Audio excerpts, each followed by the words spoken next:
Vamos a la palabra en el Evangelio según San Lucas, el capítulo número 9.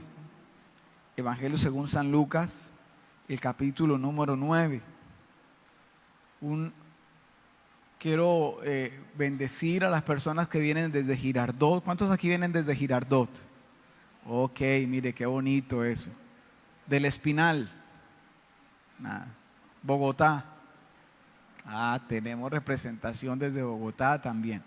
Ricaurte, de aquí. Muy bien, bienvenidos todos ustedes.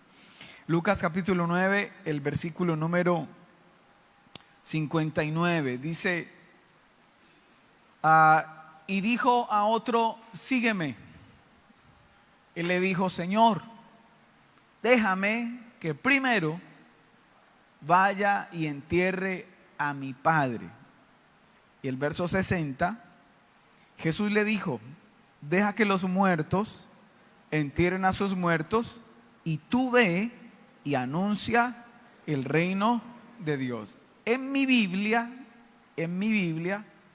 ahí hay un subtítulo y el subtítulo es los que querían seguir a Jesús. ¿Cuántos quieren seguir a Jesús? Bueno, esta gente también quería seguir a Jesús. Y ahí va a hablar de varios casos, pero en particular hay uno que lo acabamos de leer, donde Jesús mira a alguien en medio de la persona, no sé cuánta gente había ahí, una multitud, habrían pocos, y Jesús lo señala y le dice, tú. ¿Usted se imagina eso? Como cuando en el salón de clase el profesor llega diciendo, usted. Y entonces Jesús le dice a esa persona, le dice, tú. Sígueme. ¿Qué le está diciendo Jesús al que está a su lado? Sígueme. Tú sígueme. Y entonces parece que lo cogió como en curva, porque el hombre lo que dice pues tiene algo de razón, porque él dijo, pues Señor, yo lo quiero seguir, pero déjame que primero, diga conmigo esa palabra, diga primero. Entonces le dice, déjame que primero vaya y entierre a mi padre y después, entonces yo voy a ir y le voy a seguir. Una razón noble, ¿no? Déjame que primero vaya y entierre a mi. Y Jesús, con mucha delicadeza, pero con mucha firmeza, le dijo, deja que los muertos entierren a sus muertos. En otras palabras le quiso decir, deja que los muertos espirituales entierren a tu papá. Y tú, ven y sígueme y anuncia el reino de Dios. ¿No le parece tremendo? Entonces, a ver, de cuando en cuando a Dios le gusta probar nuestro corazón. No sé si usted lo ha visto en su vida. De cuando en cuando a Dios le gusta probar nuestro nivel de humildad. De cuando en cuando a Dios le gusta probar nuestro nivel de servicio. ¿Sí es así? De cuando en cuando a Dios le gusta probar nuestro nivel de perdón. De cuando en cuando a Dios le gusta probar nuestro nivel de obediencia. De cuando en cuando a Dios le gusta probar nuestro nivel de generosidad. De cuando en cuando a Dios le gusta probar nuestro nivel de compromiso. Así como el profesor cuando llega a un quiz y dice, saquen una hoja. ¿Pero qué pasó, profe? No, decidí hacer un quiz. ¿Aló? Entonces, yo veo eso en Dios y lo veo en la palabra, que de cuando en cuando a Dios le gusta probar nuestro corazón. Ahora, el papá de este muchacho no era que ya hubiera muerto, no había muerto todavía. Si hubiera muerto en ese momento, ese muchacho no estaría ahí. Lo que sucede es que el hombre, lo que le está diciendo a Jesús es lo siguiente. Le está diciendo, espéreme que mi papá muera primero, porque al morir mi papá yo puedo recibir ¿qué? Mi herencia. Entonces después de que mi papá muera y yo reciba mi herencia, entonces ahí sí, ¿qué? Te voy a seguir. Y ahí sí te voy a servir. Entonces Jesús le puso un tope alto, le dijo, no, Deja que los muertos espirituales entierren a tu papá y tú ve y anuncia el reino de Dios. Hace algún tiempo, en el primer ayuno congregacional que tuvimos este año, en el segundo culto de ese domingo, yo ministré una palabra titulada "No negociamos con cristianos". Y oré por los negociantes, por los comerciantes, oré por ellos al finalizar de ese tiempo de ayuno, donde hablábamos que los estándares éticos de los cristianos en los negocios deben ser más altos que cualquier estándar ético de cualquiera. ¿Hola? ¿Cuántos estuvieron en ese ayuno? Ok. Entonces, hablamos acerca de cómo hacer negocios a la manera de Cristo, no a mi manera, no a la manera del sistema, sino a la manera de Cristo. Entonces, yo he titulado esta palabra "Síntomas de esclavitud financiera". Como cuando usted va al médico, yo me hago un chequeo anual y entonces allá me ponen el estetoscopio, respire. ¿Está bien? A ver, otra vez, respire más profundo. Está bien, tiene pulmones como de un bebé, me dice el doctor. Pero cuando, doctor, yo respiro y me duele, no, venga, eso es un mal síntoma. Hay que chequear algo. Entonces, igualmente le voy a mostrar a través de la palabra algunos síntomas de personas que viven esclavitud financiera, independientemente de qué estrato puedan ser. Esclavitud financiera es cuando mi relación con Dios se ve afectada, porque no estoy dando un buen orden a mi economía. Una persona está en esclavitud financiera cuando no solamente su relación con Dios se ve alterada, sino su relación con su familia se ve alterada a causa de la economía, ya sea por el no tener o todo lo contrario, por el tener. ¿Han habido discusiones en casa por temas de economía? Bueno, entonces vamos a hablar de un tema que nos atañe a todos y que Jesús habló mucho de ese tema. Esclavitud financiera, escuche esto, es cuando esa parte económica socava mi relación con Dios, altera o socava mi relación con mi familia o con el prójimo. Hay un desequilibrio allí. Y la esclavitud financiera tiene diferentes caras. Entonces, una persona que vive sobrepreocupada por las deudas es un síntoma de alguien que vive en esclavitud, ¿qué? Financiera. Una persona a lo mejor dice, pastor, mi problema no son las deudas, pero a lo mejor esa persona tiene una dedicación excesiva al trabajo. Entonces, pues eso ya puede ser un síntoma de alguien que vive en esclavitud, ¿qué? Financiera. Y como lo dije, a Dios de cuando en cuando le gusta hacernos el quiz y probar nuestro corazón. ¿Aló? Entonces, ¿quién es un cristiano realmente a la manera de Dios? ¿Quién es un cristiano radical? Escuche esto. Un cristiano radical es aquella persona que pone a Dios en primer lugar. ¿Cuántos dicen amén? ¿Pone a Dios dónde? En primer lugar, aunque resulte costoso, porque poner a Dios en primer lugar tiene un costo. ¿Aló? Por favor, predíquele eso a alguien que está a su lado. Dígale, poner a Cristo en primer lugar tiene un costo. Entonces, en ese subtítulo de esa porción que leímos, dice los que querían seguir a Jesús. Y yo pregunté al principio, ¿quiénes quieren seguir a Jesús? Ay, yo me lo pido. Sí, qué bonito, pero tiene un costo. Jesús dijo, si alguno quiere venir en pos de mí, niéguese a sí mismo. Mire el costo, niéguese a sí mismo, tome su cruz cada día y ahora sí que sígame. Es como si Jesús dijera, si usted no está dispuesto a pagar ese costo, Mejor que siga simpatizando, pero no me siga. Jesús siempre fue claro, siempre ha sido claro. Si alguno quiere venir en pos de mí, niéguese a sí mismo, tome su cruz cada día y sígame. Ejemplo, mire, de una persona que vive en esclavitud financiera. Una persona que vive en esclavitud financiera prefiere mentir que perder dinero. Prefiere ofender a Dios mintiendo que perder dinero. Entonces, eso es un síntoma, ya de una vez le estoy diciendo, de una persona que vive en esclavitud financiera.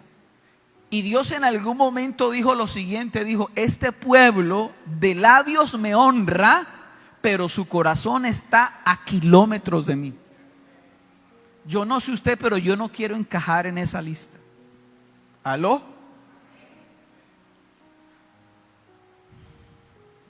Entonces, cuando yo leía esta porción de la palabra que acabamos de leer, yo me acordaba cuando Dios a mi esposa y a mí nos llamó al ministerio. Porque eso fue de un momento a otro. Nosotros con mi esposa en ese momento no habíamos estudiado en un instituto bíblico, no habíamos estudiado teología. Éramos líderes en una iglesia, no éramos pastores. Teníamos 20 años de edad en ese momento, ¿sí? Y en ese momento recuerdo que mi esposa y yo estábamos en el templo ayunando los dos. Pedimos permiso al pastor para que nos permitiera ir al templo a ayunar, y estábamos ayunando. Y en ese día, en ese preciso día, me resultaron como 3 o 4 propuestas de trabajo en la empresa, en la hidroeléctrica, que para mis estudios en ese momento, pues el sueldo que se pagaba era un sueldo alto. Y recuerdo que eso era llamada tras llamada. Amigos en la empresa, traiga ya la hoja de vida que ya le conseguí el puesto. Pero ese mismo día resultó la posibilidad de ir a pastorear la iglesia en Mariquita, Tolima, ¿sí? Y lo único que el superintendente habló con el pastor, le dijo: dígale a Jesoar que lo único que le podemos dar es una ofrenda de 200,000 pesos mensuales. Año 2001, 200,000 pesos mensuales. Nunca los vi. Y entonces ese día mi esposa y yo nos encontramos frente a un dilema. ¿Qué hacemos? Yo nunca pedí ser pastor.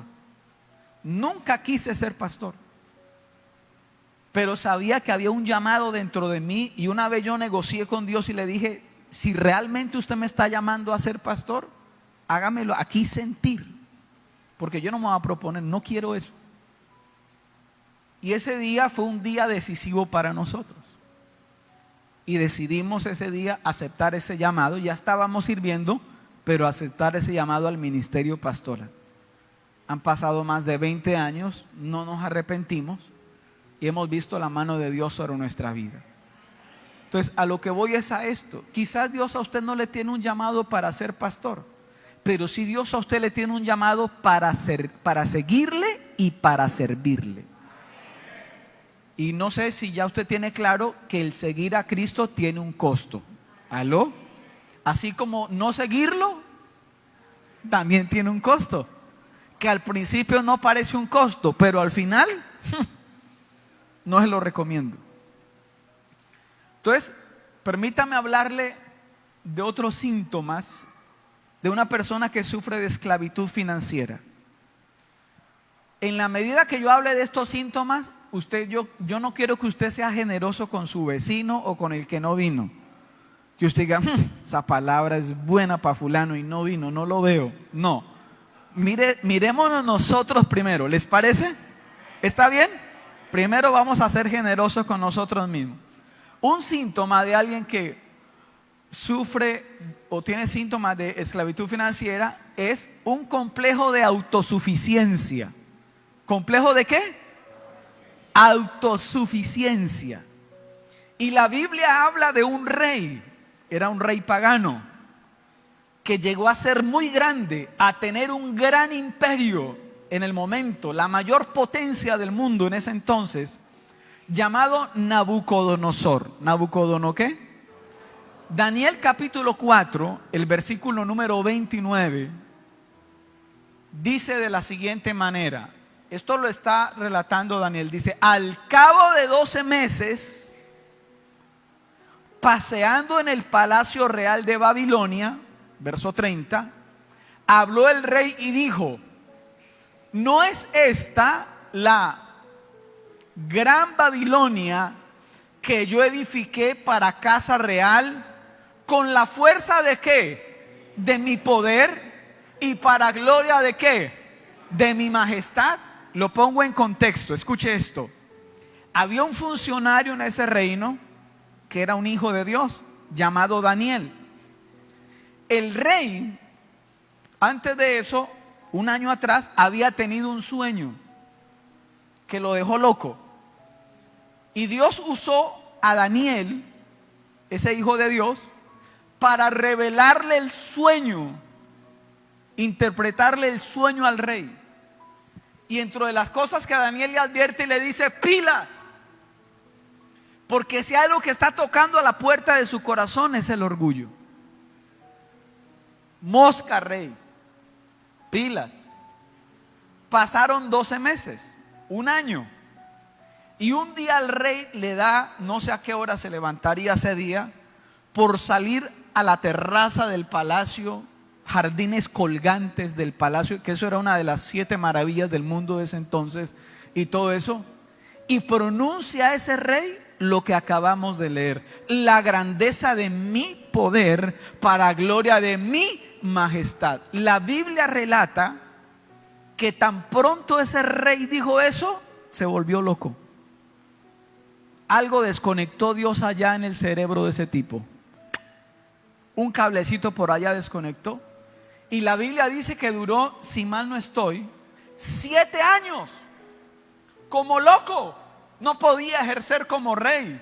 Y dice la Biblia que vivía como una bestia en el campo. ¿Se imagina? Entonces, ¿qué tenía este rey? Tenía un complejo de autosuficiencia. Y a veces tener ese complejo no se hace evidente. Puede ser fácil de maquillar ese complejo de autosuficiencia. O puede ser que hay personas son mucho más expresivas. Frases como estas: es que yo me he hecho solo. ¿Lo ha llegado a escuchar usted alguna vez? Yo me he hecho solo. Es que a mí nadie me ha ayudado. Yo llegué hasta aquí porque yo soy diga conmigo, diga: síndrome de Nabucodonosor. Se volvió loco. Ahora, Dios tuvo misericordia de ese rey loco, de ese hombre lobo. Dios tuvo misericordia y a los 7 años le regaló un poquito de lucidez. Y cuando el hombre tuvo un poquito de lucidez, él mismo relata a ese rey que levantó sus ojos al cielo y reconoció la grandeza de Dios. La Biblia dice que Dios al altivo lo humilla, pero al humilde lo exalta, dice la palabra del Señor. Ahora, todos nosotros, todos los que estamos acá, estamos expuestos a este complejo de autosuficiencia. Usted no puede decir: no, yo no tanto, yo soy más humilde que... No, eso está ahí tocando a la puerta. Y este complejo de autosuficiencia no respeta estatus, no respeta estratos. Entonces, todo lo que nosotros podamos tener, todo lo que nosotros podamos alcanzar, es gracias a la gracia de Dios, a su misericordia, a su fidelidad, a su bendición. Pastor, pero ¿por qué hay gente? ¿Por qué hay gente que no ama a Dios como yo lo amo y le va mejor que yo? La Biblia dice, esa es la gracia universal. Dice la Biblia que Dios hace salir su sol sobre buenos y malos, hace llover sobre buenos y malos. Que no todos reconozcan la gracia y la bondad de Dios y sus bendiciones, eso es otra cosa. ¿Aló? Entonces, ojo acá. una persona que tiene este complejo de autosuficiencia vive en esclavitud financiera y tiene aires de superioridad. ¿Aires de qué? Entonces, una persona que tiene complejo de autosuficiencia es una persona que hace acepción de personas. Dependiendo de tu estrato, dependiendo de cómo yo te mire, porque a veces tenemos ojos de ascensor. ¿Sabe cómo son los ojos de ascensor? Que tan pronto conocemos una persona, la escaneamos. ¿Y qué marca de tenis son esos? De abajo, arriba, de arriba. Y dependiendo de, entonces es mi trato para. En Santiago capítulo 2, el verso 1. Santiago, el hermano de Jesús, escribe esto y dice: hermanos míos, que vuestra fe en nuestro glorioso Señor Jesucristo sea como, sin acepción de qué, de personas. Y si usted lee ese capítulo, usted se va a dar cuenta que Santiago va a ser mucho más explícito y va a empezar a hablar del trato que se le da a una persona que entra con anillo de oro a la iglesia o al templo, y cómo se le da el trato a esa persona respecto a otra persona que parece que no tiene tanto como ese primero que entró. ¿Aló? Amigo, ¿cuánto tienes? ¿Cuánto vales? Y aquí Dios está diciendo: así no es, señores. Nuestra fe debe ser sin acepción de personas. ¿Aló? Entonces, una persona que tiene este complejo de autosuficiencia o de superioridad va a dar el trato a sus semejantes dependiendo de. ¿Hola? Sea amable en el trato con todos. Usted tiene empleados, no les ponga sobrenombres, llámelos por su nombre. ¿Aló?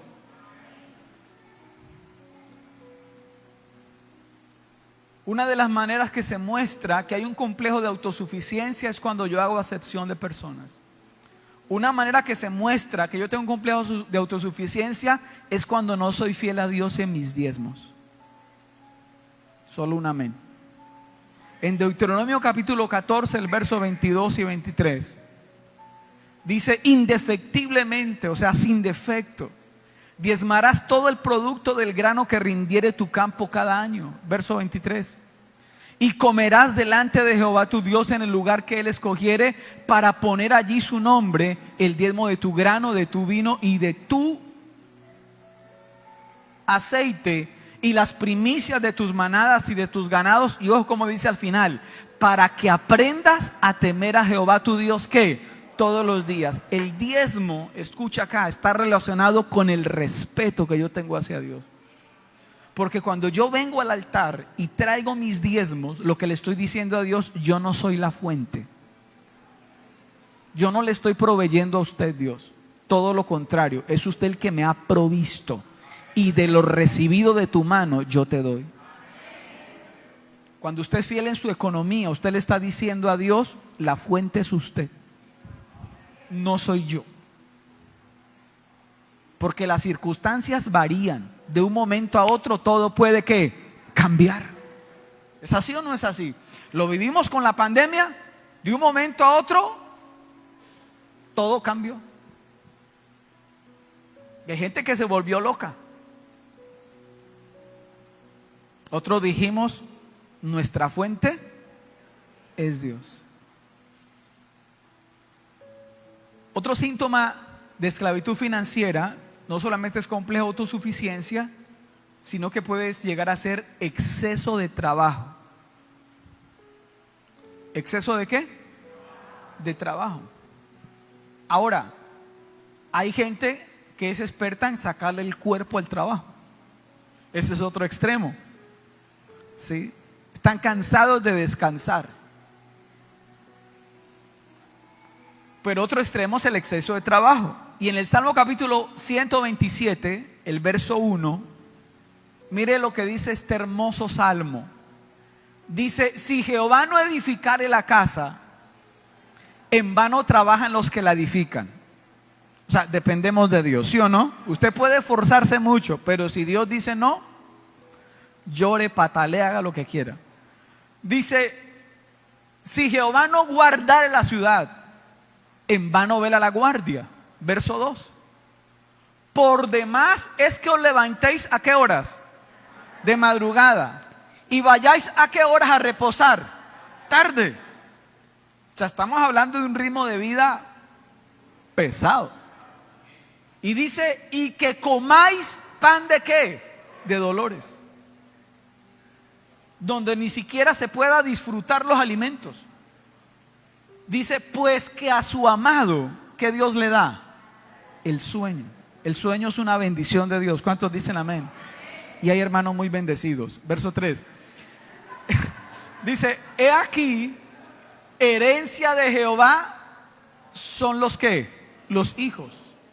Cosa de estima el fruto del vientre. Dice que los hijos son como saetas o como flechas en manos del valiente.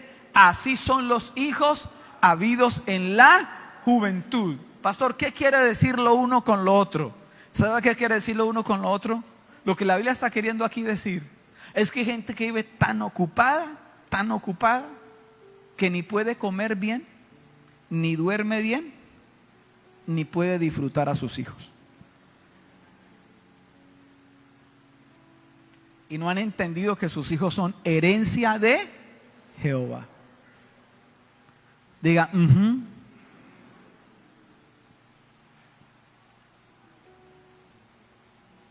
Entonces, para los que vivimos generalmente a revoluciones, es necesario que el Espíritu Santo de cuando en cuando diga,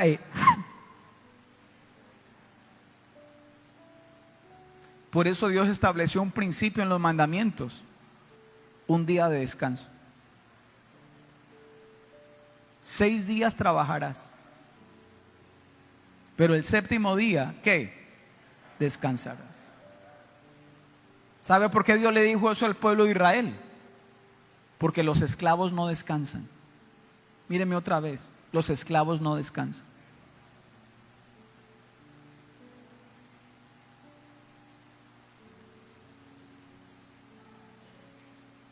Hola. Esa gente era esclava en Egipto. ¿Cuándo descansaban? ¿Había festivo para ellos? No. Todos los días. Entonces ahora Dios, que los saca de esa esclavitud, les dice, señores, les voy a enseñar 2 principios. Uno, hay que trabajar, pero otro, hay que descansar. Hola. Y ojo a esto que le quiero decir, nadie puede tener un buen equilibrio entre el trabajo, la familia y Dios si trabaja más de 60 horas a la semana. Haga sus cuentas. Y si usted me dice que usted trabaja más de 60 horas a la semana, lo más posible es que hay un desequilibrio en su relación con Dios y en su relación con su familia.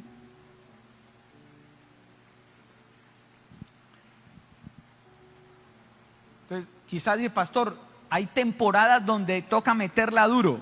Bueno, está bien, pero si usted es consciente, aún en esas temporadas donde toca meter la ficha duro y usted trabaja más de 60 horas a la semana, usted no me puede decir que no, que las relaciones sufren. ¿Vamos bien hasta ahí? Palabra de Dios. Tercer síntoma de una persona que sufre de esclavitud financiera: el sobreendeudamiento. El sobreendeudamiento. Hay personas que no es sino que consigan su primer trabajo y ya entraron endeudados. Muéstreme una certificación laboral, tómela. Tome la tarjeta. ¡Pim! Porque creemos en usted. ¿Qué cupo? Tanto. Todo el cupo de la tarjeta. Proverbios capítulo 27, el verso 12. El avisado ve el mal y ¿qué hace? Se esconde. ¿Me permite, Leo? Gracias. El avisado ve el mal y se esconde, dice Proverbios 28, 27:12. El avisado ve, yo me lo sé. El avisado ve el mal y se esconde, mas los simples pasan y llevan el daño. Pregúntele a su vecino, dígale, ¿usted es un avisado o es simple? El avisado, ¿qué hace? Ve el mal, calcula, se esconde. Pero el simple, lleve para los dulces. Verso 13, ahora sí. Quítale su ropa al que salió fiador por el extraño, y al que fía a la extraña, tómale prenda. La Biblia desestimula el servir de fiador. ¿Hola? Y si por alguna razón usted va a servir de fiador, hágase por dentro a la idea que es usted el que va a asumir esa deuda. Escuchaba en estos días al pastor Roger y me llamó la atención porque él es muy puntual en sus cosas. Mamá, papá, que eso, que sus hijos, que es que yo me quiero comprar una camioneta, mamá, y me están pidiendo a alguien con finca raíz, ¿por qué no ponemos como prenda la casa, mamá? Ay, ay. Usted puede ser muy mamá, muy papá, o ese puede ser muy hijo o muy hija, pero va de retro. Diga, Entonces, ojo a esto, el sobreendeudamiento.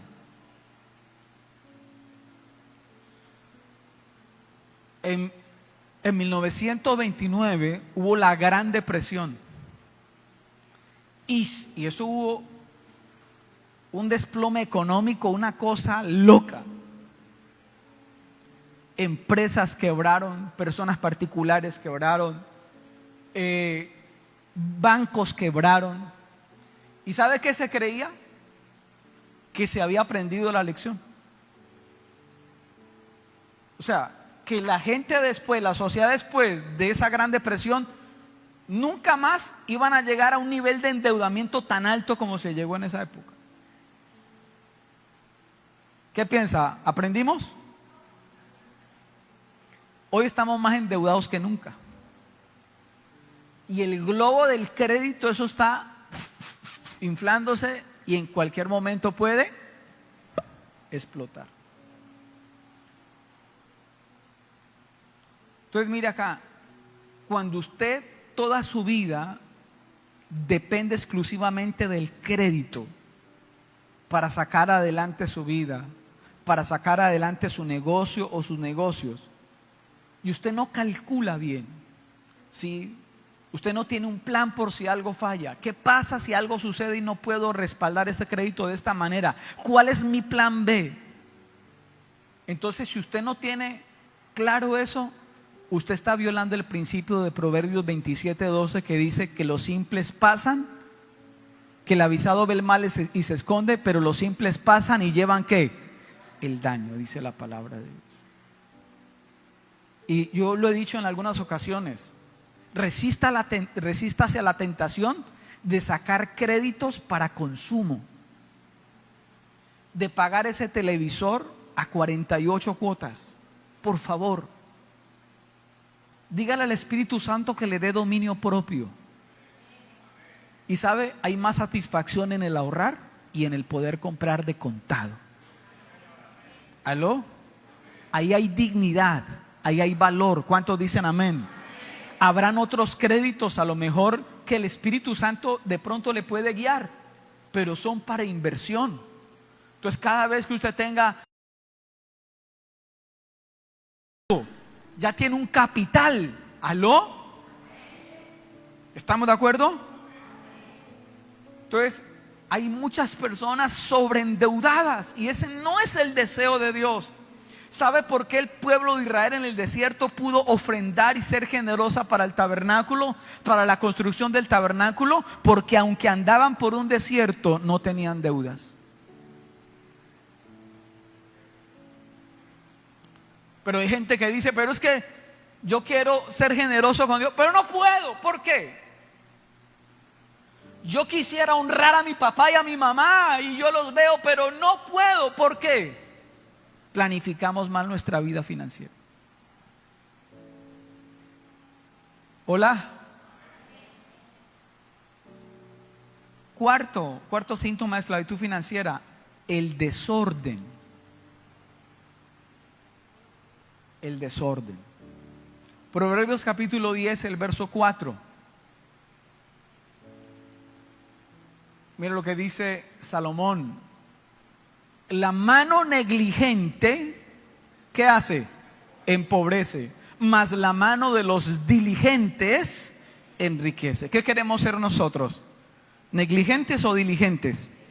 Muy bien. Entonces escucha esto. El desorden es sinónimo de negligencia. ¿Sinónimo de qué? De negligencia. En otras palabras, la pereza es pecado.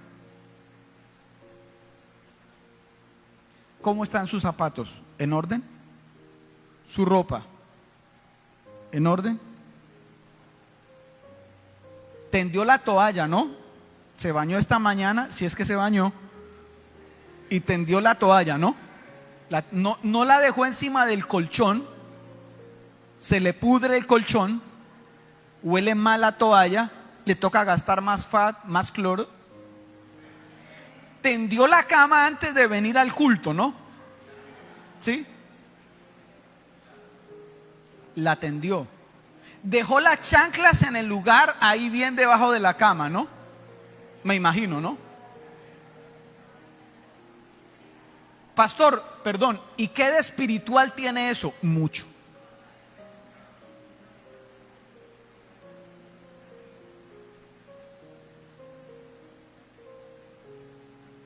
Porque eso significa que yo soy fiel en lo poco.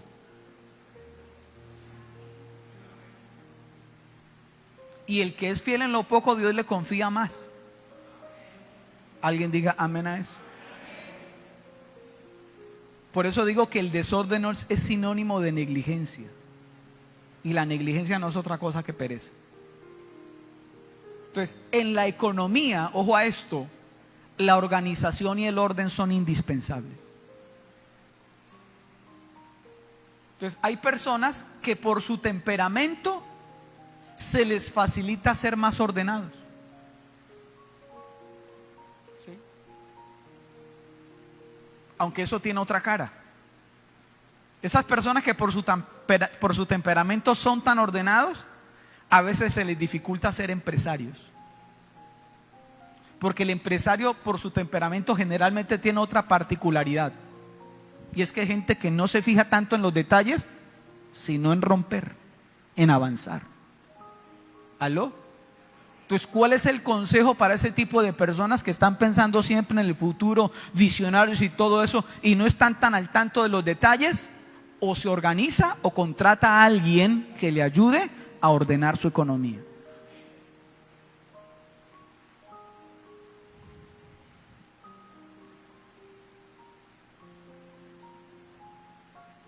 Entonces alguien dijo esta frase, alguien no, le voy a dar el nombre.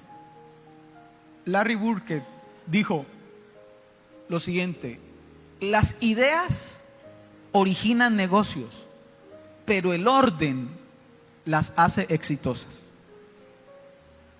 ¿Hola?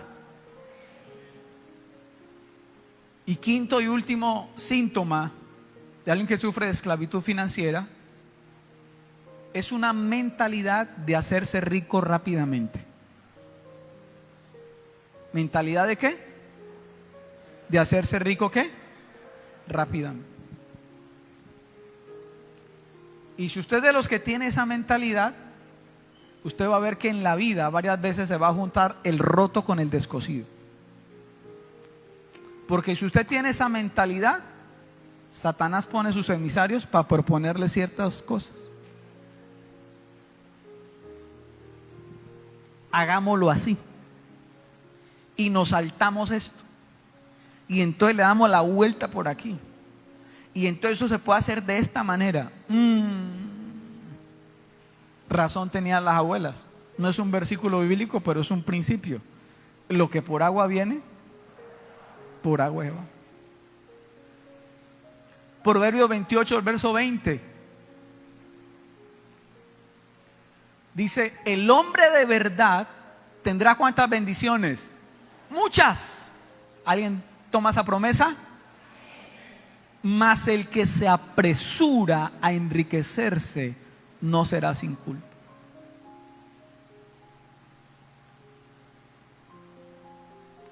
Entonces, le van a proponer, le van a decir hagámoslo así, le van a decir, nadie se va a dar cuenta, solo Dios. Nadie. Hola. Nadie. Eso, pongámosle esta calidad de material y decimos que compramos de tal material y entonces ahí nos queda un saldito.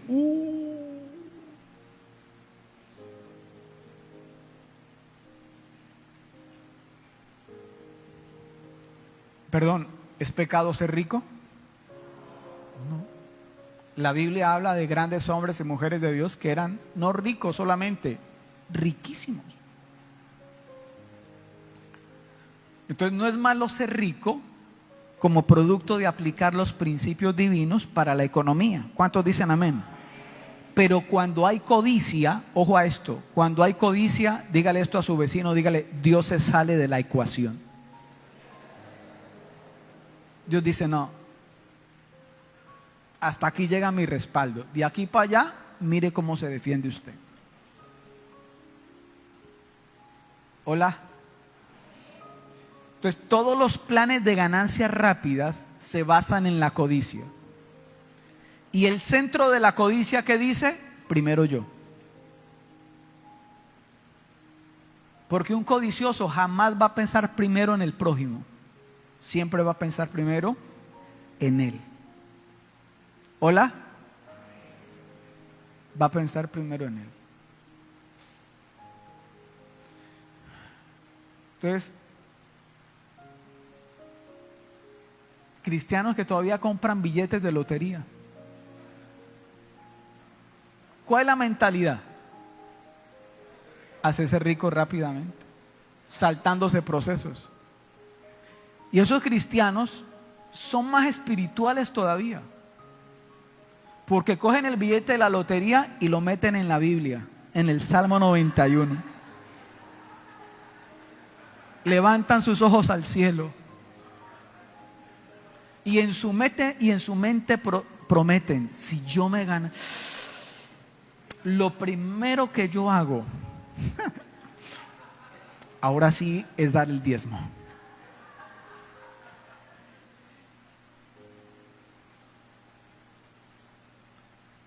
Y yo le compraría a. Y la historia no miente, las estadísticas no mienten, de que más del 90% de personas que se han llegado a ganar el premio mayor terminan peor que como estaban antes. ¿Por qué? No estaban preparados. Es que el modelo de Dios es crecer por procesos. Usted sabe administrar 10,000, Dios le confía 100,000. Usted sabe administrar 100,000, Dios le confía 1,000,000. Usted sabe administrar 1,000,000, entonces Dios le confía más todavía. Y dice la Biblia, conforme a su capacidad. Dios no le va a dar, usted no le va a confiar conforme a sus lágrimas. Dios nos va a confiar conforme a nuestra capacidad para administrar.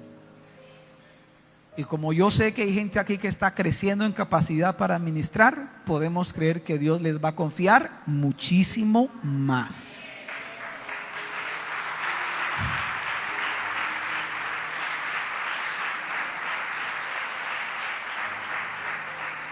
Entonces, permítame ir cerrando y diciéndole esto. Mire, la mentalidad de la riqueza fácil nos lleva a algunos errores. Uno de ellos, meterme en asuntos o negocios de los cuales yo no sé nada. ¿Sí? Invierta en cosas en las cuales como mínimo usted tenga nociones. Métase en negocios que como mínimo usted tenga ideas. Usted ya sepa cómo es el manejo. Entonces, un error de alguien que quiera hacerse rico fácilmente o rápidamente es meterse en asuntos que no sabe lo suficiente. Otro error es arriesgar fondos o capitales o activos que usted nunca puede darse el lujo de arriesgar. como hipotecar la casa o poner como prenda la casa. ¿Sí? ¿Sabe qué me parece triste a mí? Saber de gente que empeña sus herramientas de trabajo para sobrevivir. La Biblia está en contra de eso. Entonces, ¿cómo va a producir? ¿Hola? Otro error básico de la mentalidad de riqueza fácil es tomar decisiones apresuradas. Ojo con eso. Que es que ya, pero es que ya necesitan la plata ya. No, pere.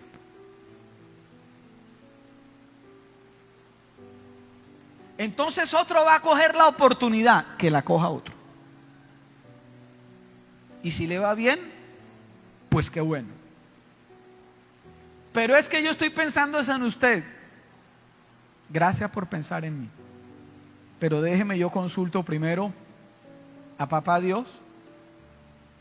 Si usted tiene esposo o esposa, déjeme, yo consulto primero con mi cónyuge. ¿Aló? Y si hay oportunidad, después le digo.